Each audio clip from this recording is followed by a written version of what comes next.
Welcome back to the show, everyone. Hi, Dana. How you doing, Gwen? Hey, just living the life, living the dream over here. Do you have new glasses, or are those These are glasses instead of readers. These contacts? are readers. Oh, okay. I have now my that's my new thing that I'm collecting.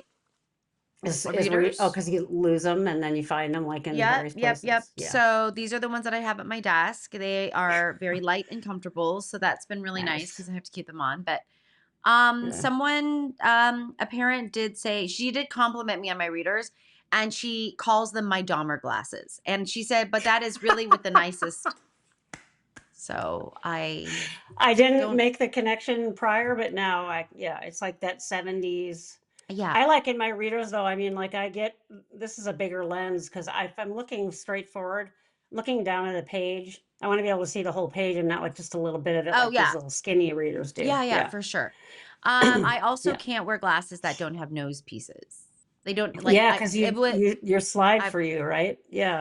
I have Oh, no bridge on my nose at all. that's So they gotta don't be they're annoying. it's like look at this. This is this is like a it's like a water slide. Look at this. Like Is there's and nothing there's here. are there no like culturally facial appropriate glasses? It's just a lifelong problem that you've Yeah. had? Yeah. I mean, Oh, that sucks.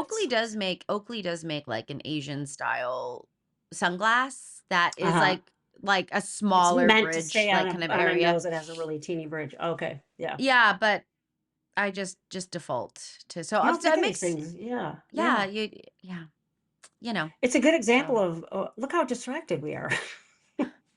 How's that for a good segue? I mean, listen, there's some really lovely things I think about being able to go off on tangents and Yeah. being able to explore those. And clearly, like anyone that's listened to, our show for a while, know that Dana and Yeah. I are can fall victim to Yeah. our thinking. Yeah. And that in many ways is, I think breeds creativity Yeah. and think looking at things in a different way and stuff. But, Dana and I were talking about off air, just in our practices, how distractibility and where distractibility can come from.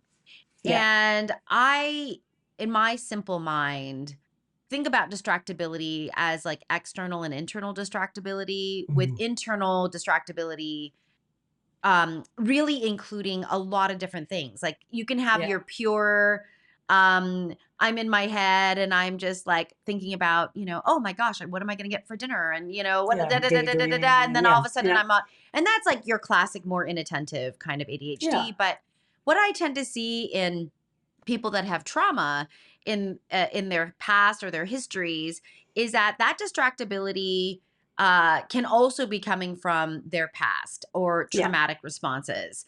Yeah. And so, are we distracted by intrusive thinking or flashbacks or I'm really hyper aroused because I'm always on Yeah. Trying edge, to work something out and you're caught in that Wh- loop yeah, of obsessing. Yeah. yeah, maybe I'm trying to resist or not resist, but not go into certain areas. I don't want to talk about certain Yeah. areas. I Because don't want they're, to look at certain areas yeah. because those are too. And so then I'm looking pretty disconnected and impulsive Mhm. externally. But, I think most people get the external distractions. Like that's the Yeah. squirrel.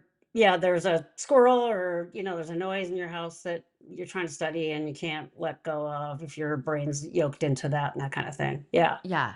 Yeah. And I mean, I think it's important for us to talk about this because you have people that have hardwired distraction, ADHD being the perfect example. I think you do get some of that Yeah.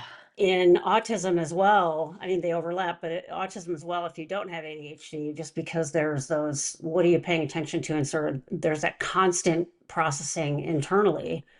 And I think of it as like a bandwidth. If you're got a problem in your head and you're trying to work through it, there isn't there's no true thing of split attention. So some of the seminal work on this, and I talk to my students about it because they're all, young in their 20s now.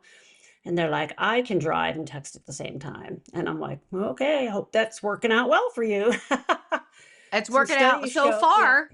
yeah, so So far, far. studies really show that about 2% of people can effectively do something like texting and driving at the same time. So Hmm. it isn't you're doing it at the same time, you're switching back and forth. And if you're switching back and forth, it's which one is holding your attention more and so on and so forth. So if you've got something going on internally, let's say you had a fight with somebody or you've had something that was traumatizing happening, even if it didn't happen today, but you're thinking about it, that takes up all that bandwidth. It's like you can't do those two things at one time. Yeah. So people get distracted all the time. It doesn't mean your brain is doing it wrong and you can't attend to more than one thing at a time. It means we're not wired to truly attend to more than one thing at a time. So if you've got ADHD and you've got trauma on top of it, you're going to be having a lot of distraction, especially if there's triggers that are there, or you happen to be mulling on one, or like me, flipping through social media and see an upsetting, stupid reel video on Facebook yesterday. This, I'm not talking from real life. Yes, I am. And then it was one in my clinical day and I was in between clients and I saw it and I'm like, oh, and right away I'm like, damn it, why was that even in my feed? And I had to like center myself because I knew that was going to Yeah. hijack my brain. I was just going to keep it in there over and over and over and over.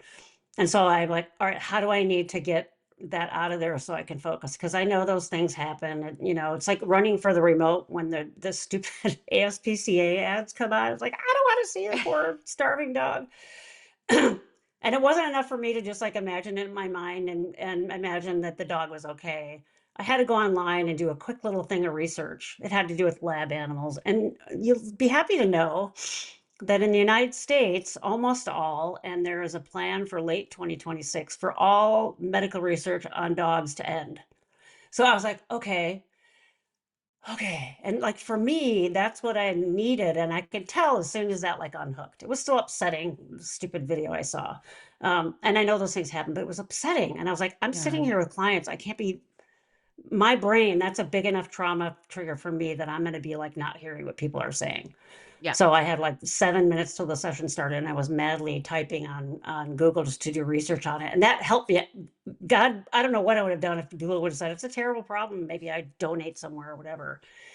That was clearly a trauma trigger, right? That isn't something specific trauma trigger because I've never worked in lab animals and I know those sort of things happen, but it was upsetting to me as an affront and horrible things that can happen, right? It's like the news out here in the Pacific Northwest. If one of the orcas has a baby, it's just great news. And then if the baby disappears, it's on every damn broadcast. And I'm like, all right, we all know the baby's gone. Do we have to have it on every broadcast for the next 2 weeks? It's terrible. And so that sort of thing, if you know about yourself, you know a trauma trigger, it doesn't mean you're a bad person because you're not attending to it. You start to learn and know what's going to hijack you. Now I get really mad when I know something like that comes at me and it wasn't me doing it. Hmm. Something got in there. I get pissed now. I'm like, damn it, I didn't want to see that. I don't want to talk about that. Yeah. So it is useful to learn when it is distraction that's something coming from internally, or if it's a trigger, or if it is a normal distraction where you're just thinking about what you're going to have for dinner, or driving past a donut place and lamenting the fact that you can't eat gluten anymore, and it'd be nice to have a really good donut once in a while. And then you're like, did I stop at that red light on the way home or didn't I, because I was thinking so much about donuts? So then we can get This into is, of splitting course, the hypotheticals. These are, of hypothetical. course, Yeah, everyone. This doesn't really actually happen to Dana. These are just hypothetical situations. of course.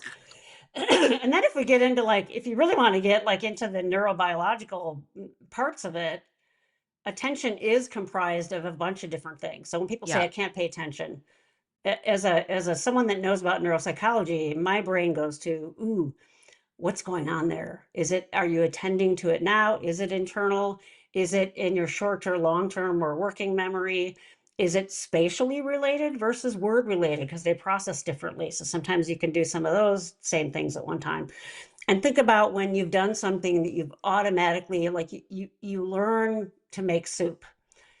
open the can, put it in the pan, turn on the stove. And you're probably not sitting there thinking, open the can, pour it. Maybe if you've never done it before, pour it in the pan. You're thinking about whatever while you're doing that. So you can have like that motor memory that's on autopilot, like a lot of like driving. Yeah. And something like driving where you're used to just attending to stopping at a stop sign or a stop light or whatever is sort of okay. It's that version of that. But if something unexpected happens, like a car pulls out in front of you and you're texting, those are two of the same, they're pulling from that same system. And so you're not going to be able to do either one effectively, right? So Yeah. I'll tell clients who get distracted a lot, let's say it is trauma, or they have ADHD as well. And there's a lot of sort of, oh, well, I can't help it. I didn't get my paper done. I hear this from students all the time. I didn't get my paper done because, it's this thing. And I understand that, but there's so much disempowerment when you haven't tried to drill into that. If you know, for example, like I used to know before an exam that I had in class, I couldn't hang outside the classroom before class because everybody was out there milling about, freaking out, full of anxiety. And I knew that was going to be a bad trigger for me. I was going to get anxious too. So I would always wait on a different floor or I'd wait like near the mailroom after everybody went in, then I'd go in. But I had to learn that about myself. The first couple times I was spazzing out with other people and before the test, like, oh my God, do you remember this? Do you remember that? And so it is important to kind of learn your triggers. And then the key is to take care of yourself around that, right? Because then you're empowering yourself. It doesn't mean you're ever going to, if you just will yourself through like, well, this sucks. I have ADHD and I'm so distractible. And yes, it does suck. And you have ADHD and you're easily distractible. What can you do to help that better, right? What could happen around that? I was just reading an article this morning. This is in the UK. It's a little bit related, but I think it drives this point home. Excuse me. It's a newer study on kids there that had it was called school refusal. I think it's probably something Mm-hmm. a term you're more Sure. familiar with. And they did a study on kids that were school refusal, or however they identified those, that like 98% of these kids are neurodivergent. 98% of them.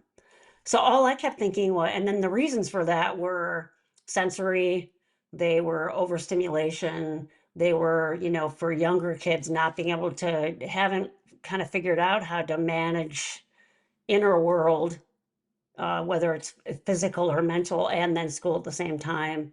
And so they, school refuses sort of freak out about doing that. If you think about attention and you've got all those things going on, how are you going to be able to attend to anything? And these are all folks that were in mainstream classes, and in that system it sounds like they have a long way to go to get accommodation plans in place, right? And so having a different entry or having a classroom full of folks for that or doing it remotely or whatever else it is to serve that difference in how the brains are working, to lower that overall load. And so when I have students say to me who are having trouble getting papers in on time, who say, I need to have to play this video game while I'm listening to your lecture, we usually have a little chat, and I educate them and send them to some resources about how inattention works. And split attention, that's not a thing. You actually need to do more attending. Now, on a physical level, you may need to get up and stand in the back and move around. You may need to have my students got these awesome, really big squishies that are like this big thing looks like a stick of butter. And there Mm. were 4 of them in there. They all had these things last week and they're just squeezing like crazy. It was awesome, right? So these are people in their 20s figuring out a way to attend to my stats lecture and they're squeezing these things. And I'm like, that's awesome, right? Yeah. So you figure out ways around those things. And if I'm talking purely attention with ADHD, that's hard enough. Now, if we add trauma pieces on top of that, it can just feel like the kiss of death in a learning environment, right? Yeah. Yeah. It's really, quite unusual actually. I haven't met many neurodivergent adults who don't have some level or some Yeah. kind of trauma, Yeah. educationally. Yeah, even if it's for from growing up sure. neurodivergent, and then if you Yeah. add familial trauma on top of it, yeah, Yep. yeah, Right. So there's yeah. lots of these layers. And it does go back to other things that we've spoken about, which is cognitive resourcing, right? Hmm. We are all given a certain amount of resources. That's not something we can necessarily change per se. Yeah, But that we got to know what takes energy from us and yeah, what doesn't, or how much mhm, energy it takes. And yeah, while that can feel very arbitrary, this is something that makes my clients very uncomfortable when I'll yeah. say, how much energy does that take on a scale of 0 to 10? And they'll be Mm-hmm. like, I can't even, like, I can't even come up with a number. And it's Because they're like, so used to okay, the defeat, right? They're so used right. to it never working out. Yeah. Or it's just not, Aw, they don't believe that one, it's fluctuating. Two, they don't believe that giving a number is accurate enough. Three, yeah, there's lots of reasons for this. Like there's lots of yeah. thinking kind of reasons for this, right? So I'll just Hmm. be like, is it a low, medium, or high energy suck? Well, there you And go. a lot of times boring, non-preferred Mm, activities are high energy activities for people yeah, because they don't want to do them and they have to work really, really hard to yeah. complete these activities. And so it's this is why it's important to have neuroaffirming care in many ways, because Mm. someone who is ableistic is going to be like, that's an easy task for everybody, Yeah, therefore that what's should wrong be an with easy you? task for you. Mm. Yeah. And so that's just not something that, that's very helpful. Yeah. But for some people too, I see this in some of the autistic clients that I work with. They have motor challenges. And Yeah. so they don't automate or procedurally automate Easily. their Yeah. things. So Yeah. the things that we take for granted, like brushing our teeth, Yeah.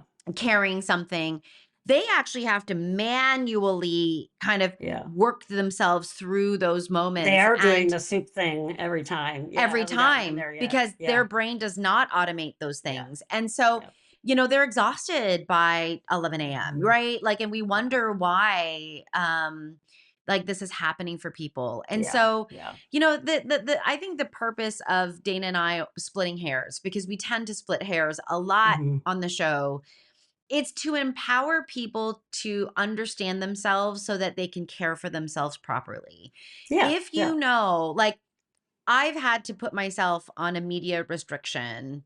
Hmm. Um, and I now know, one, I can't listen or watch media, but I can read a summary Oh yeah. every Yeah. week. Like that's Yeah. what I do now. I Yeah. read a summary, Yeah. and that's from a more neutral news Yeah. source as So well. you're not just getting condensed milk, you're getting sweetened condensed milk. Yeah, The way I like to say it. Yeah. yeah, I really am just like, and because I just know, like reading Hmm. it as a summary, sometimes just headlines, Yeah. on a neutral platform is for me providing me facts or Yeah. information versus adding the emotionality that Yeah. really Which tends, opens loops for yeah, me. you tend to see that like on live news or in memes and things like that. It's more emotionally loaded. Yeah. Yeah. I just Yeah. stay Yeah. away from Yeah. that. I also don't do any Yeah. socials. And so that, Yeah. I'm a dinosaur in that way.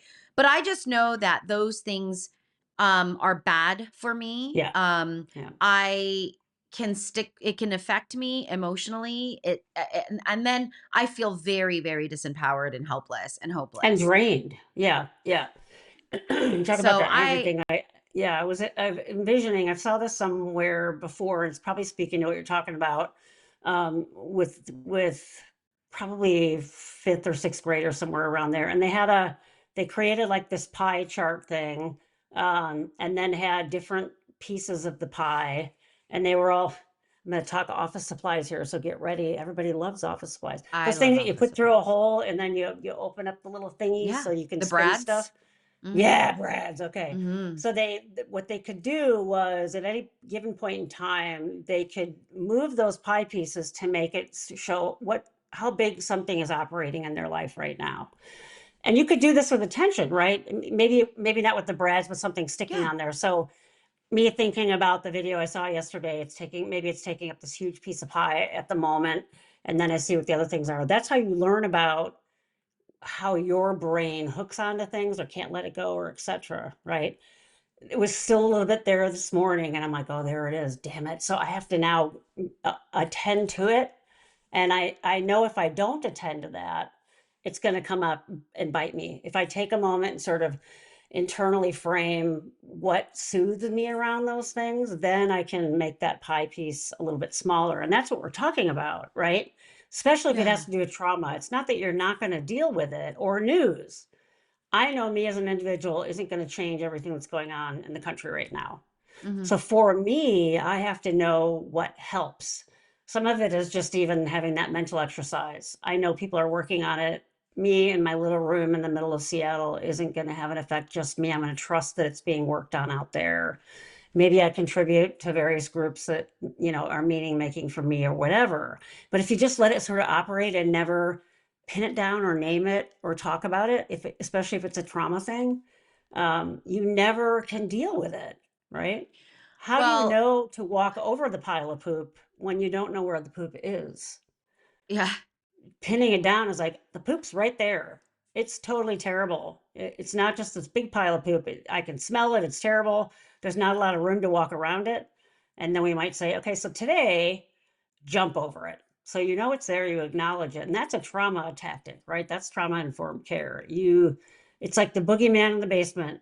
Yep. You're always better off knowing what's there, as scary as that sounds, than not knowing what's there and running up the stairs each time with that hair on the back of your neck going up. There's no empowerment in that. Turn around, look. 9 times out of 10, it's either nothing there or it's a lot smaller than you thought.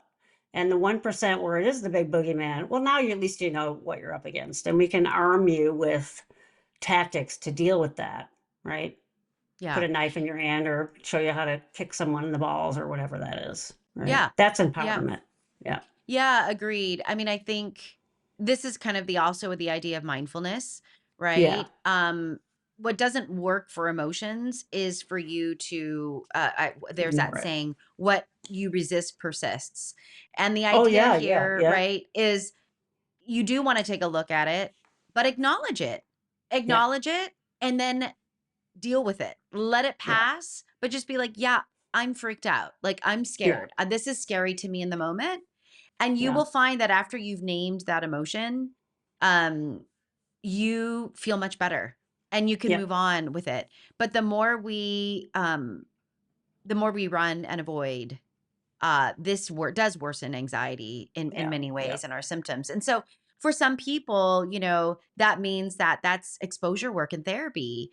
And Yeah. I'm just really hoping, and this is actually the thing that I really, really dislike about ABA.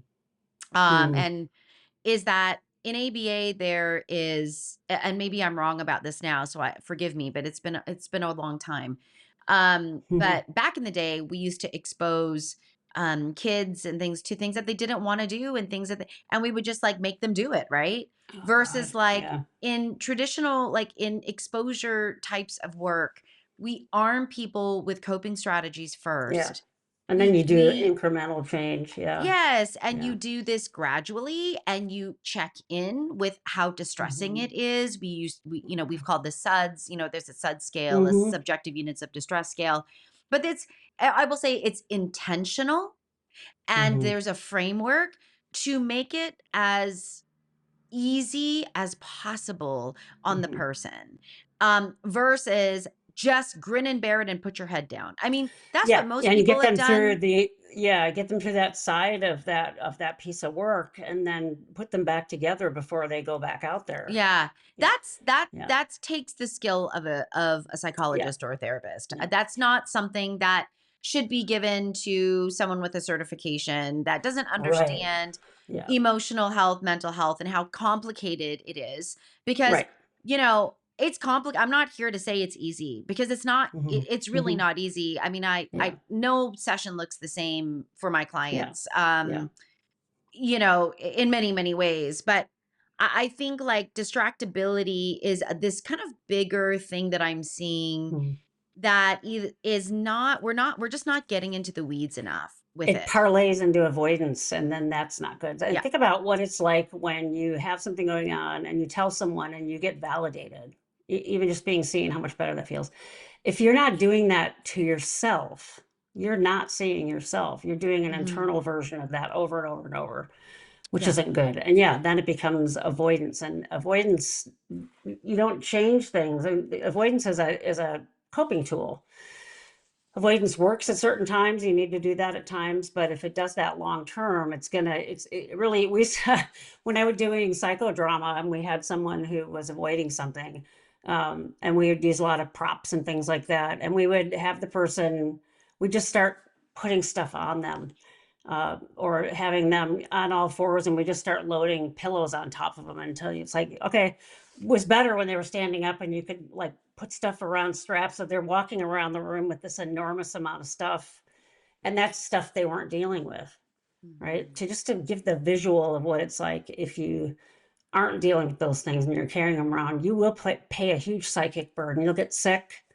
You'll get a Yeah. disease state. You will Yeah. not be happy. You'll be depressed. You'll be anxious.